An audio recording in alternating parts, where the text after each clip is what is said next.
Ako po si Carlo. Gusto ko lang ibahagi ang isang karanasang hindi ko malilimutan.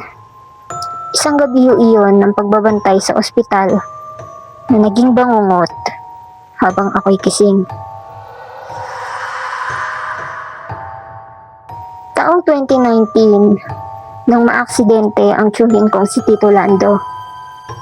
Nahulog siya mula sa ikatlong palapag ng isang gusali habang nagtatrabaho bilang karpintero.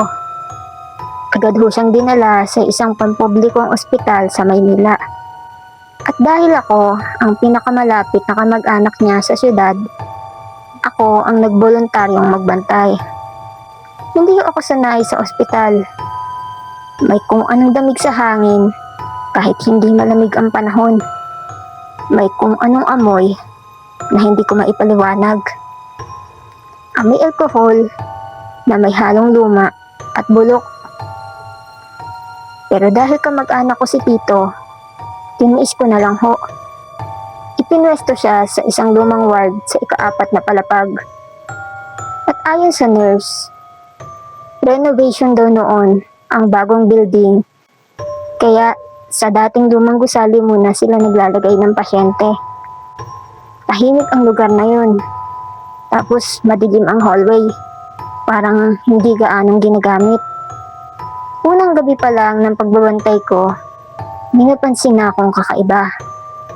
Bandang 11:00 ng gabi, habang nakaupo ako sa silyang plastic sa tabi ng kama ni Tito, bigla na lang bumukas ang ilaw sa dulo ng hallway. Pero walang tao. Wala ring tunog ng mga yapak. Basta bigla na lang umilaw.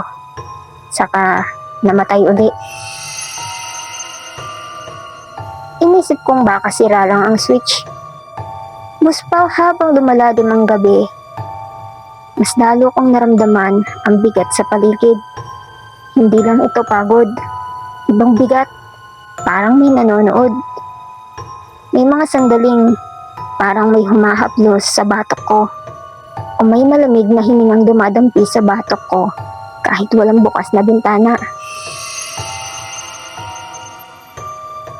Minsan, Boss Pao, habang nakapikit ako't nakasandal sa dingding, bigla akong nagising sa marahang pag-uga ng kama.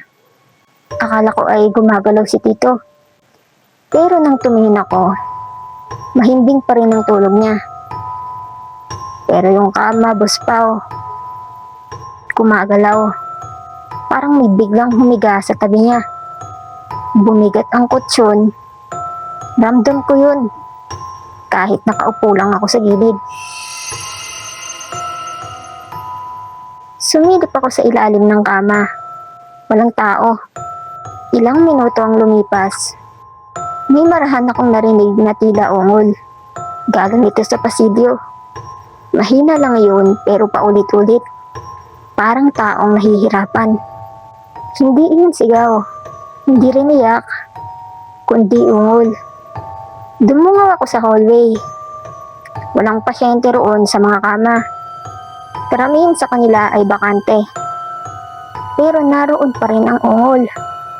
At doon po, Boss Pao, sa dulong kwarto, ay nakabukas ang pinto.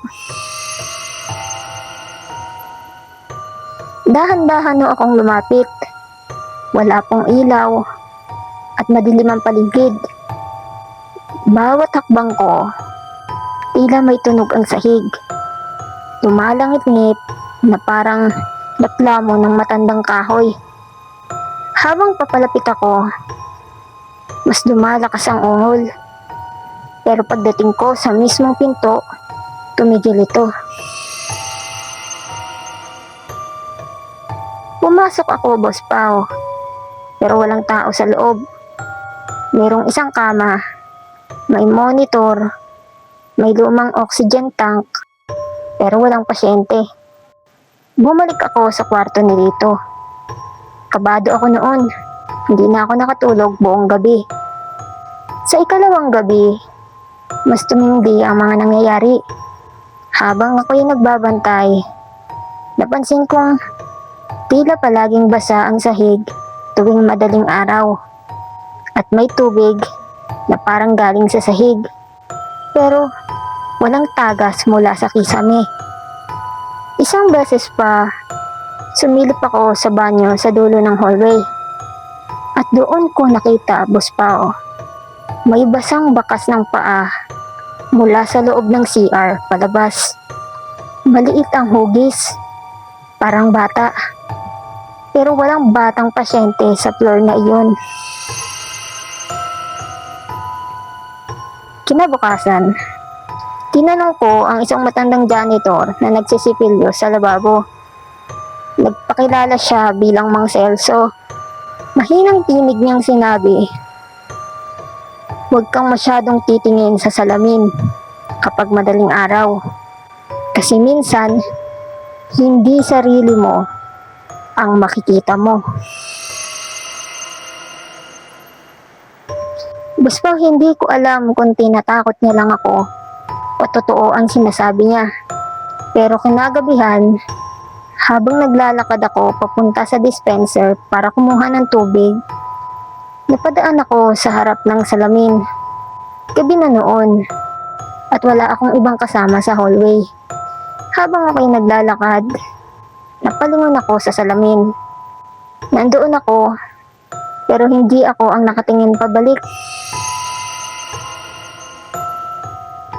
Ang itsura ko sa salamin ay nakatingin sa akin, pero hindi gumagalaw kasabay ng kilos ko.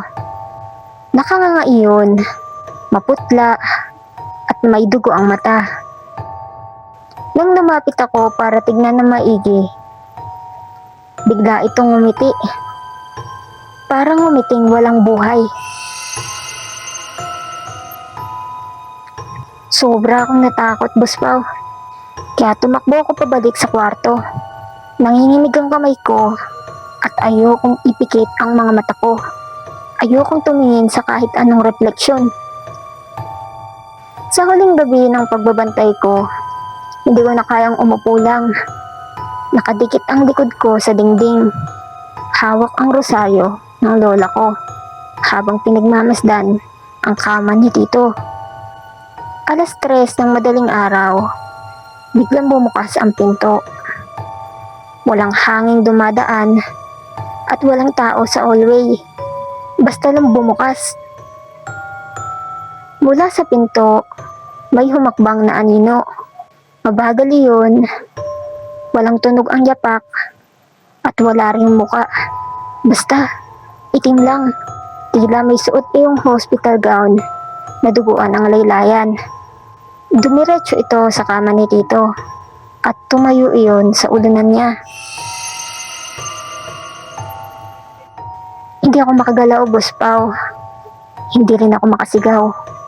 Bigla itong yumuko, parang bumubulong sa tenga ni Tito. At pagkatapos, lumingon ito sa akin. Tumupat ang katawan nito sa akin at unti-unti itong lumalapit. Pero bago pa ito makalapit ng tuluyan, biglang tumunog ang monitor sa tabi ni Tito. Nagising siya at bumangon.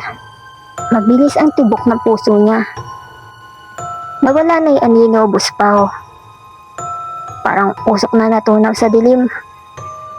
Kinabukasan, pinayagan na si Tito na mailipat sa ibang ospital. At ako, nangakong hindi na ako babalik sa ospital na iyon. Nang ihatid ko siya sa ambulansya, lumingon ako sa bintana ng dating kwarto niya. At doon, sa salamin sa tabi ng kama, nakita ko ang refleksyon ng sarili kong katawan. Pero ako, hindi ako nakangiti. Hindi rin ako gumagalaw. Pero sa salamin, hindi ako nakangiti. Hindi rin ako gumagalaw.